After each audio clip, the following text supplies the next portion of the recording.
Bismillahirrahmanirrahim. Perkenalkan, nama saya Ani Nurmina, Tambuk N1D1 19046. Baiklah, di sini saya akan menjelaskan review pertemuan kedua sampai pertemuan ketujuh mata kuliah telaah prosa. Baiklah, saya akan langsung menjelaskan pertemuan kedua, yaitu hakikat prosa. Hakikat prosa terbagi atas 3 bagian. Yang pertama, definisi prosa. Yang kedua, sifat prosa. Yang ketiga, genre prosa. Genre sastra pada umumnya terbagi atas 3 bagian. Yang pertama, puisi. Yang kedua, prosa. Yang ketiga, drama. Di sini saya akan menjelaskan bagian kedua, yaitu prosa.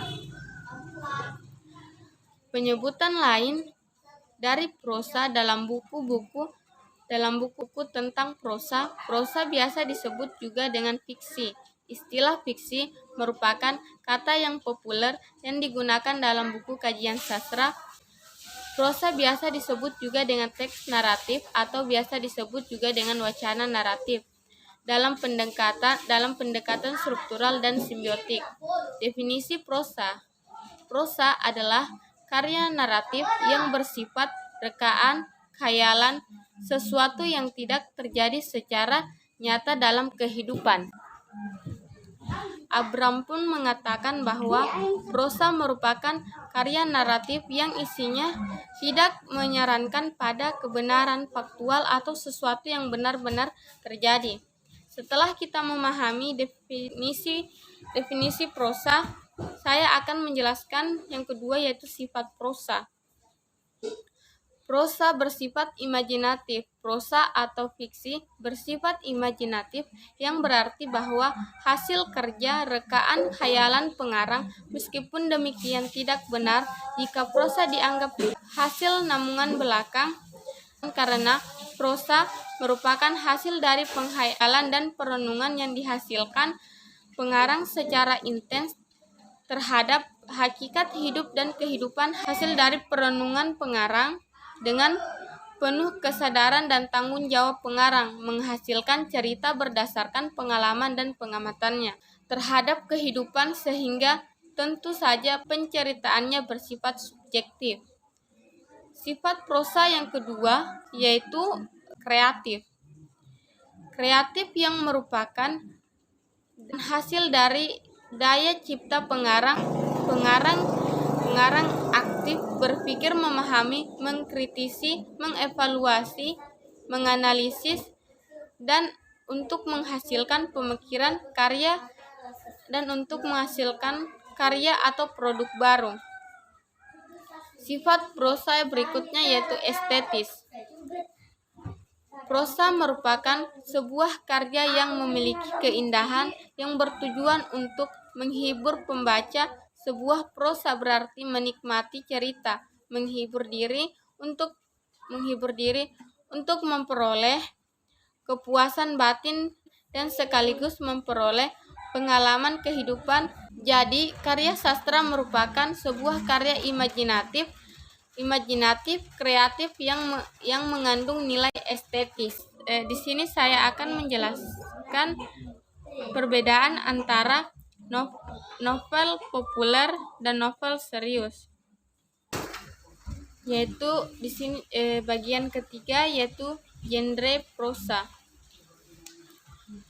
Burhan Nurgiantoro dalam bukunya Teori Pengkajian Fiksi membagi genre prosa ke dalam 2 bagian, yaitu cerpen atau cerita pendek dan novel. Perbedaan cerpen dan novel yang pertama dilihat dari panjang cerita.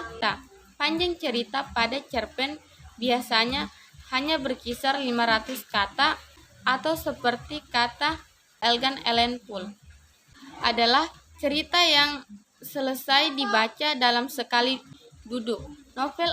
Sedangkan novel adalah cerita panjang yang biasanya beratus-ratus halaman hanya pada kisahnya saja.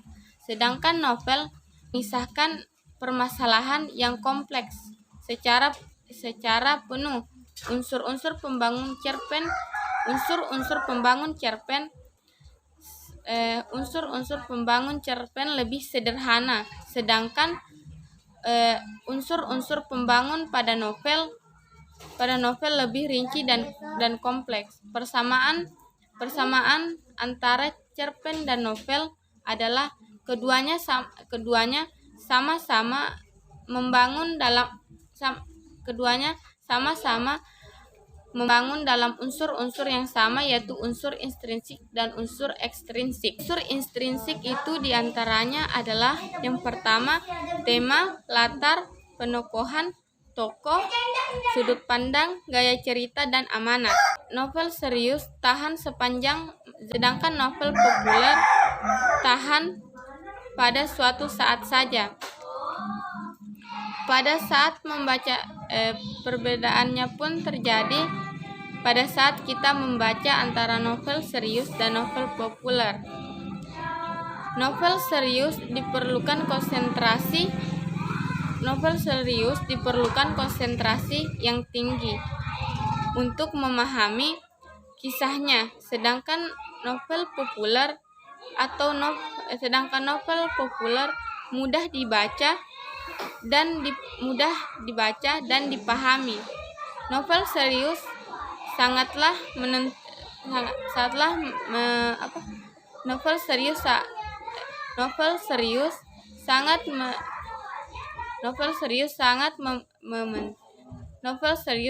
mementingkan mutu, sedangkan novel populer hanya mengejar selera pembaca.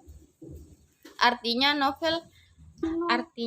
novel disesuaikan dengan pembacanya. Novel disesuaikan dengan selera pembacanya pada saat itu saja, sehingga karya tersebut menjadi populer. Sedangkan novel serius bersifat menghibur dan memberikan pengalaman berharga terhadap pembaca. Sedangkan novel populer hanya bertujuan untuk menghibur saja. Kisah dalam novel serius sanggup memberikan kisah dengan banyak kemungkinan, sedangkan novel populer hanya menampilkan masalah faktual saja. Mungkin itu saja yang dapat saya jelaskan. Lebih dan kurangnya mohon dimaafkan. Saya akhiri dengan ucapan wassalamualaikum warahmatullahi wabarakatuh.